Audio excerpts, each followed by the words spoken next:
What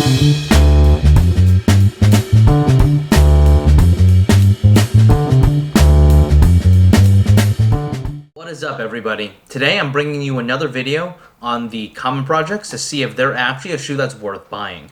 The Common Projects Achilles Low has become the de facto standard for minimalistic luxury sneakers. They're priced a little bit in between a lot of the more luxurious brands like Gucci, and significantly more than a brand like Adidas. So today we're going to be looking at the Common Projects Achilles Low in the retro black and white colorway.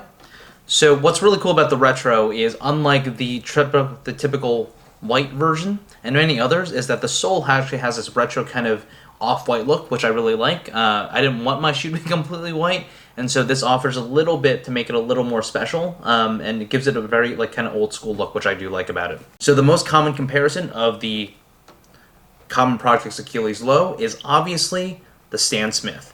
The Stan Smith really popularized this type of silhouette, and it has made a major comeback over the last 2 to 3 years. It's basically died down quite a bit.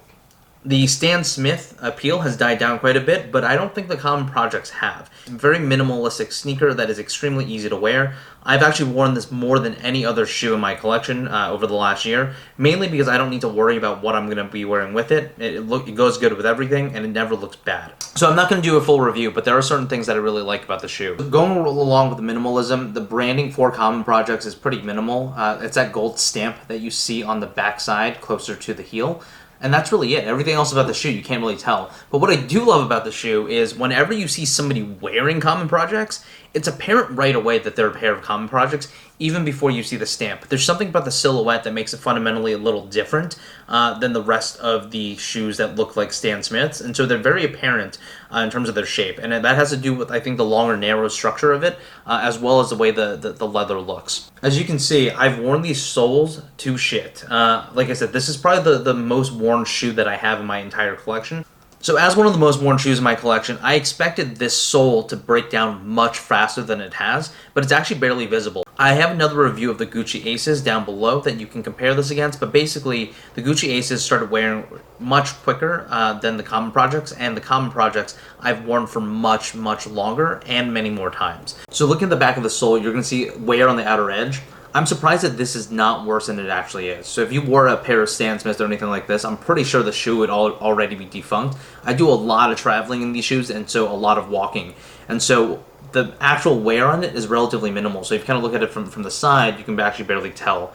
But if you look at it from the bottom, you can tell that there is a lot of wear. So that's actually great. So what's great about the sole is that it's called a Margam sole. It's popularized by many different brands that use that same type of sole. A lot of those soles follow the exact same pattern of the Common Projects, and it's actually almost all made in the same factory, which I think is interesting. So from a sole perspective, totally worth the price, especially if you can get these on sale. The upper of the shoe is made with a really, really nice leather. The problem with Common Projects, and a lot of people have this issue, and I did too, is the wear-in period for these Common Projects actually takes a while. It took probably, I'd say, about 5 to 6 wears before the shoe became comfortable. You constantly either feel like you're going to slip out of the shoe, and that has to do with the long scoop over here.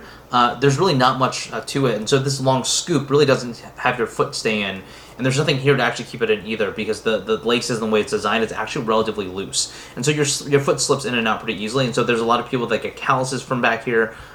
So what I did was I wore thicker socks to hopefully help with that, and so over time it stretched pretty easily, naturally on its own. The other thing to note is the leather quality. It's actually very, very good compared to something like a Stan Smith. So if you kind of look at a Stan Smith and the way I wore this, it would have definitely been scuffed up significantly harder, but because of the leather that they use, it's actually much harder than a lot of the other luxury shoes. It should stand up to wear pretty well, and it has so far.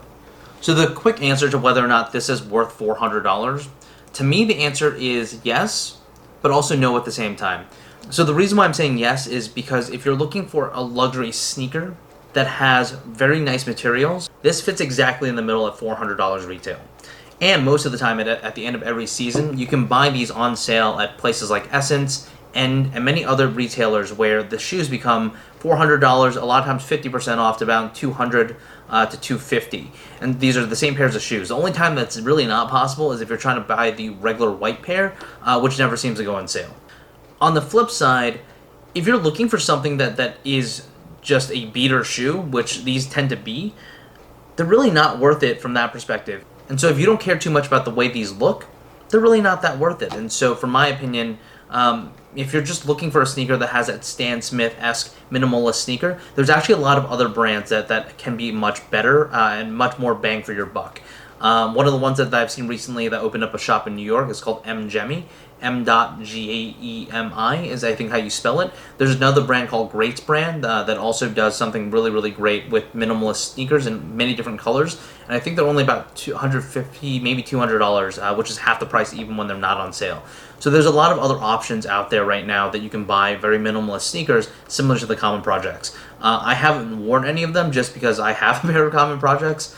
So if you have any of the other brands, I would love to know your thoughts on how the M-Gemi or the Greats or any other brands similar to the Common Projects are.